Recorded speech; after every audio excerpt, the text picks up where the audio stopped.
afternoon, we're going to talk about this new recipe that I developed in order to help my friend Jamie, who normally works her 40 hours a week and still wants to play with sourdough. And so in order to do that, you need to be able to be flexible with the timing, where you mix it and then it maybe have a slow rise and you don't have to handle it and touch it a whole bunch. So I came up with this recipe in order to help her out, and I thought I would share it with you guys. So I have this recipe. I'll show it to you.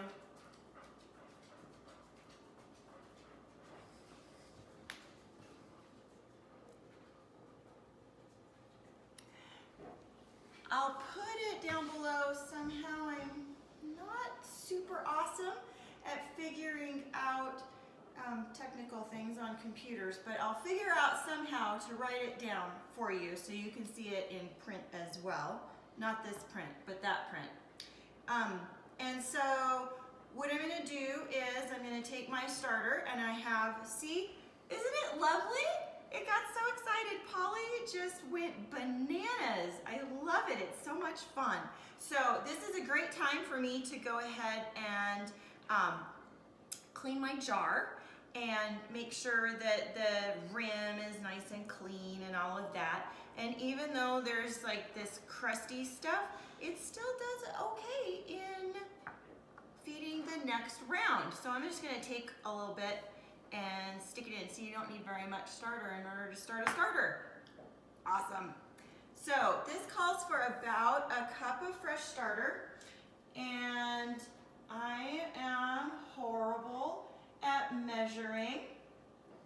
So I'm gonna say that that's about a cup of starter. There's that. And I'll deal with that later. Oh, what did I do with my towel? There it is. Okay. And then, so my fresh starter at room temperature, and I stuck it in my bowl, and I'm going to add about a half a cup of room temperature water, which again is that sort of 80-degree sort of temperature. And I'm going to mix up my starter and my water. And I'm gonna mix it up. See? Get it. See, you can even see bubbles already going because it's so happy. Such happy starter.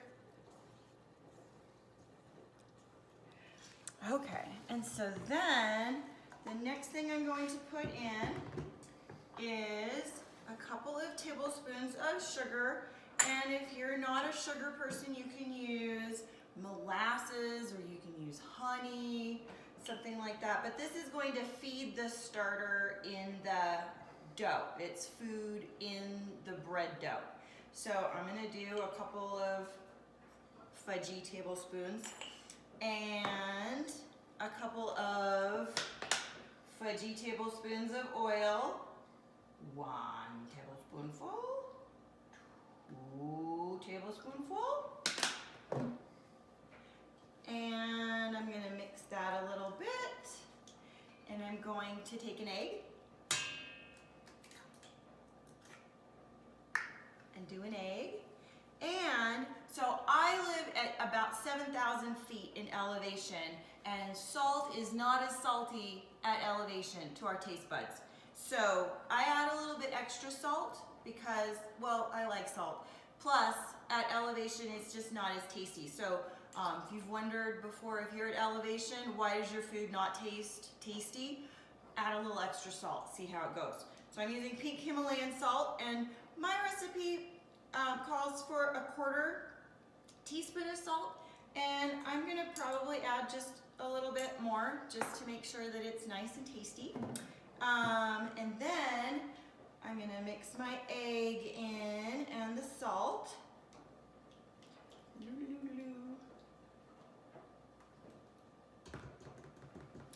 And then I'm going to add my first cup of flour. It's a rough cup. And I'm just gonna mix that up and see where we are.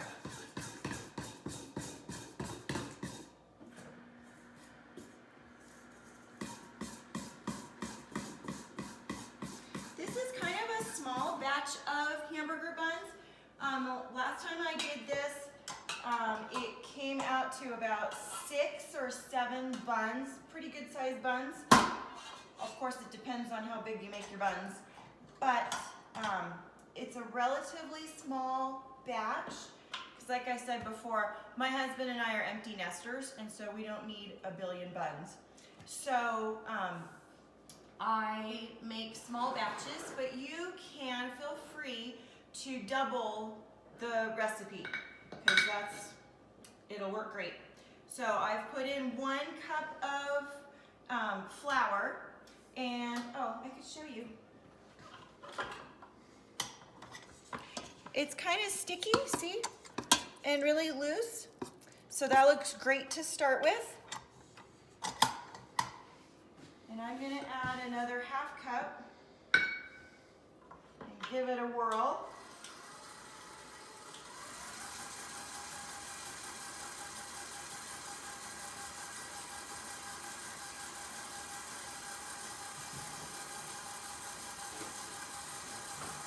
I'm highly impatient.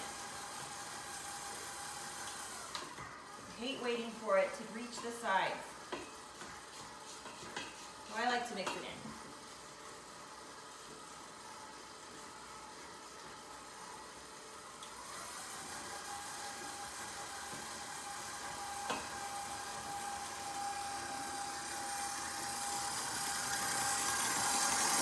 It's kind of sticky still, and it's getting 2 sides to gather the flour.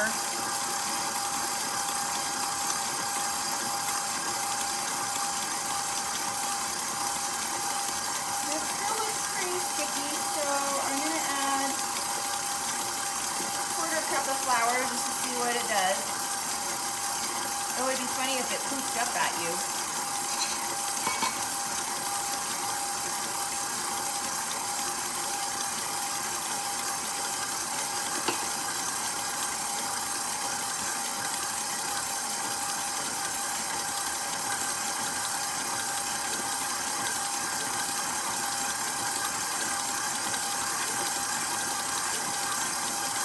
Pretty sticky, hasn't quite gathered itself together, so I'm going to add another 1/4 tablespoon. You really want this dough to not be stiff. Stiff is bad for burger buns. A little bit sticky, supple, really. That's a good word for it. And it's not gathering together, so I'm going to add another 1/4 cup. These are cups, 1/4 cup.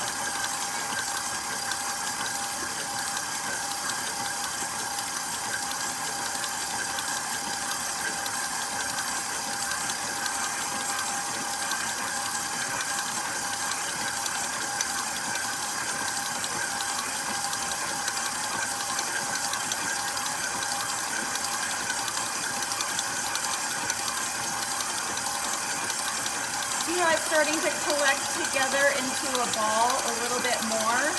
We're starting to approach the right.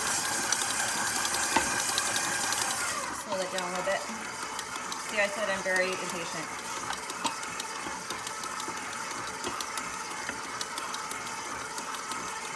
Still not quite. Add a little bit more.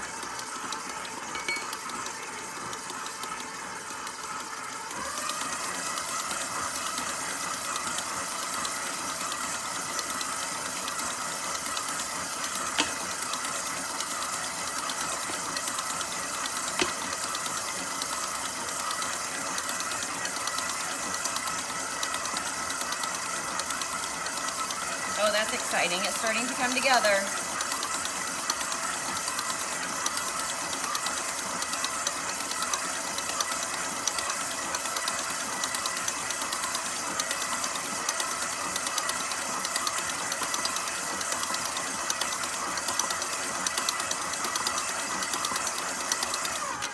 I'm going to feel it. See how it still has a lot of dough stuck to my fingers. That's a little bit too sticky. So I'm going to add just a smidge more flour. You want to be able to roll it without having it stick to your hands. Highly experienced dough rollers will be able to deal with that, but most of the time it'll turn into a mess on your hands.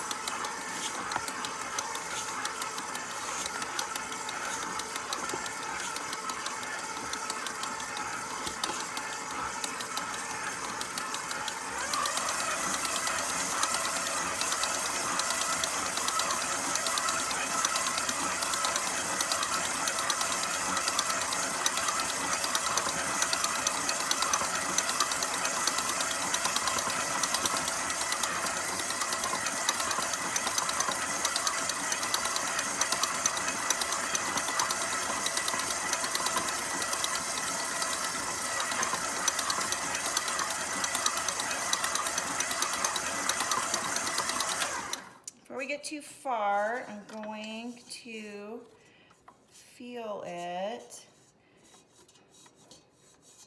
I think that feels pretty good. See, it's not really sticking too much to my fingers. There's a little bit on my fingers. It might actually have gotten a little bit dry. We'll let it roll around a little more and see what it's like after a couple minutes here of rolling around.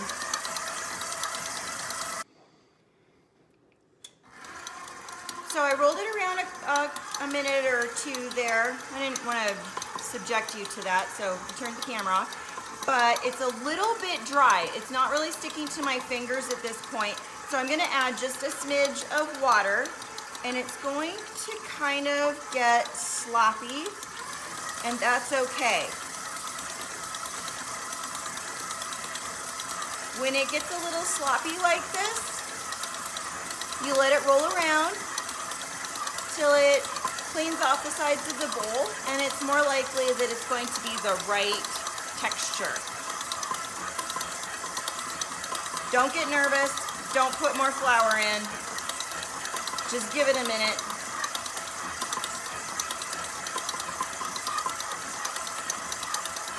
See, it's starting to clean the sides of the bowl again.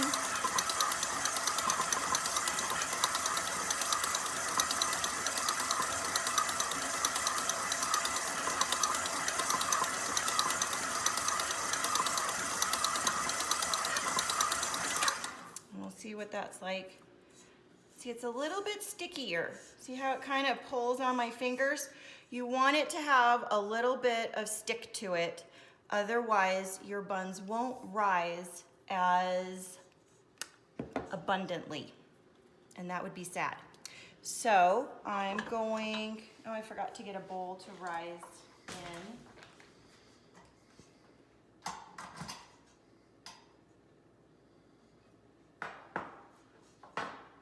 Hang on, I'll be right back. I'm gonna grab my new favorite bowl. Going? No, it isn't. Hi, I'm back. I have my new favorite bowl. See, isn't it pretty? It's so beautiful. My aspen leaves.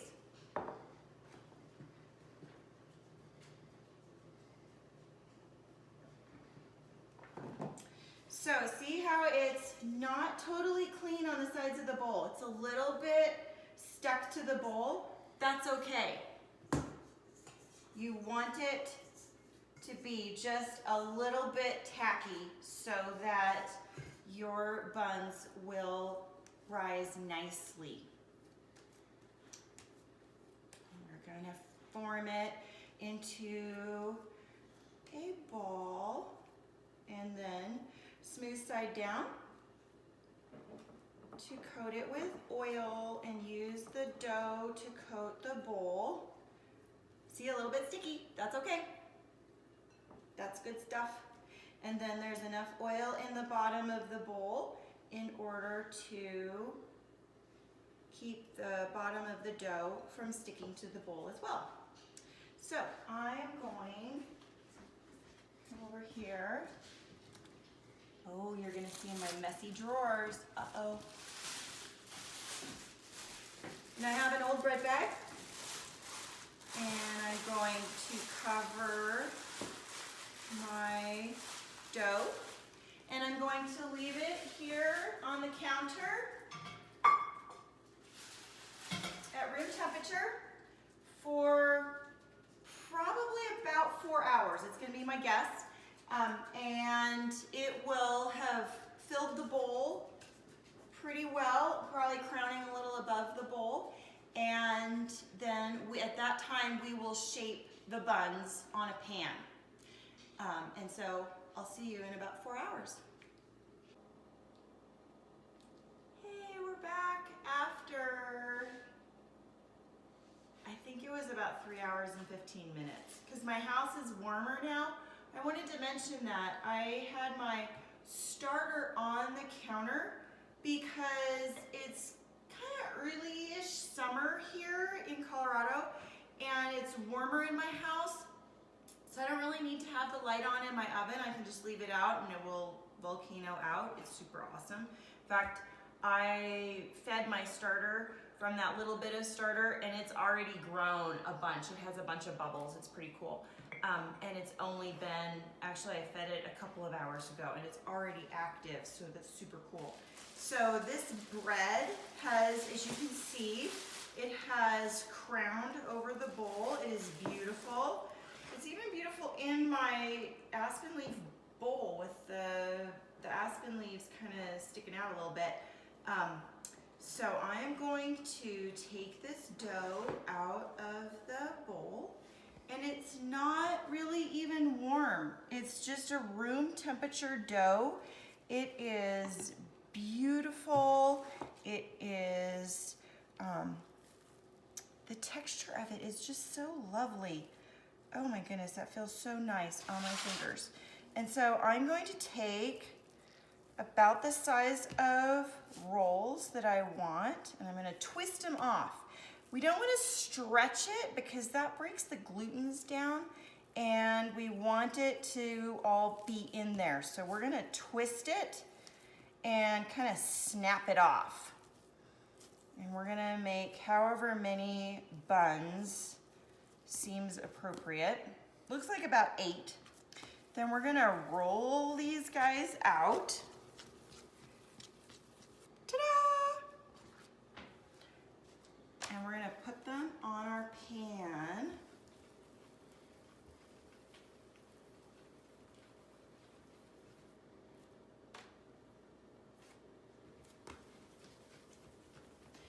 Just gonna roll them out, and in a moment, when we roll them all out, I'm gonna gather this dough that's on the counter. We're gonna flatten them into kind of a bun shape. I'll give these guys a little bit more room. And then we're just gonna flatten them out into a bun shape. Just like that. We're not gonna really worry about bubbles that might be in the dough within the inside of the, see there's a bubble right there. I'm not that worried about it. I enjoy having bubbles in my dough, in my buns, because then when I put barbecue sauce or ketchup or whatever in my bun, it kind of makes little cavities and it's so delicious. So, those are the buns that we made. There is an 8 count here for the size that I made. You saw it was about the size of my hand. I'm going to cover it with this plastic. Again, that's not gonna work. Hang on. All right. I am stronger than the plastic. I won. And we're gonna cover it with plastic. And we're also going to cover it with a towel because that will keep it moist in the refrigerator. And then we're going, this is the secret tip of my recipe that I'm so excited about. You can leave these buns in the refrigerator for about 24 hours, give or take. And I'm gonna put them in the refrigerator and they are going to cool rise. And then tomorrow, when it's almost dinner time, I will pull those out probably a couple hours before dinner. And then they will rise for those 2 hours, and then I will bake them, and they will be ready for dinner. We'll have fresh buns for our pulled pork sandwich for dinner tomorrow night. I'm super excited. So I'll see you tomorrow in about 20 to 24 hours. Hey, it's afternoon. The next day, it's about 3:30 in the afternoon. And I'm gonna go ahead and take my buns out of the refrigerator. I thought you guys might like to see what they look like when they come out of the refrigerator and have kind of a starting point. You know what they are supposed to look like, how they're supposed to behave. So here they are. All lovely. Not sure that they've really risen very much, but they have their rise has been arrested. So they did not overproof while I was waiting for them and when I was ready to bake them. So I'm gonna go ahead and leave the plastic on the buns, and I'm going to leave the towel on the buns. And we'll come back in a couple of hours, maybe even 3 hours, depends on what I've got going on. And then we will bake them at 375. So, oh, actually before we bake them, we're going to be fun and we're gonna brush them with egg. I'm gonna mix up an egg and brush it on and sprinkle sesame seeds on top, because who doesn't love sesame seeds on their bun? Don't answer that. I don't want to know. That's just sad. Anyway, that's what we're going to do. And there was one other thing. Oh yeah, I said yesterday that when we twist the dough that we don't want to break, I don't even remember what I said, break the gluten chains or something. I don't know. It might have even been if you stretch it, you build gluten, and I don't want that. Whatever it is, you don't want it. You just want to twist it. Don't stretch it, twist to make the buns. Okay, got it. See you in a few hours. Okay, so it's been actually a little bit more than a couple of hours, and we're going to uncover these lovely buns. And you can see that they've risen a little bit. They are quite lovely. A little bit sticky, that's okay. There we go. And we're going to do an little egg wash. Ugh. Sticky egg.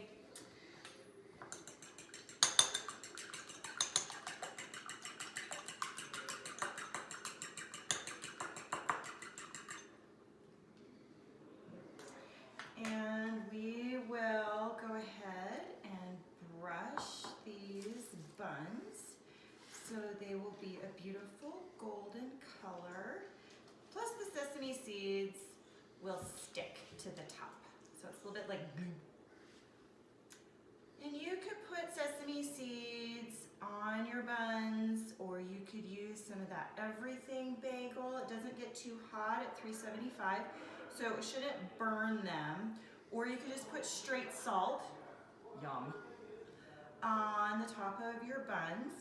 Like I said, I like sesame seeds, so I'm gonna use sesame seeds. And almost there. And I have my oven. I use my toaster oven a lot so it doesn't heat up the rest of the kitchen. I have a toaster oven in my mudroom, which is near my pottery wheel. It's actually a mudroom. I do mud in the mudroom. Poetic, isn't it? Well, we could do some that are... I have a friend of mine who gave me these salt chunks. They're super yummy. You can see how they kind of stick a little bit. Quite lovely. All right, and then I'm going to go put these in the toaster oven at 375, and we're going to let them be in there. I think I'll probably check them after about 12 minutes. No, 15. I think 15 minutes, I think it'll be better. And we're gonna check the temperature, and they're going to be about 185 when I pull them out of the oven, and then residual heat from the pan and everything else, they'll kind of coast up. Because dry, coarse, yucky buns, no fun. So we like them to be just under the 190 target for bread, and then pull them out, and then they will be very fluffy and lovely. So I'll see you in a few minutes.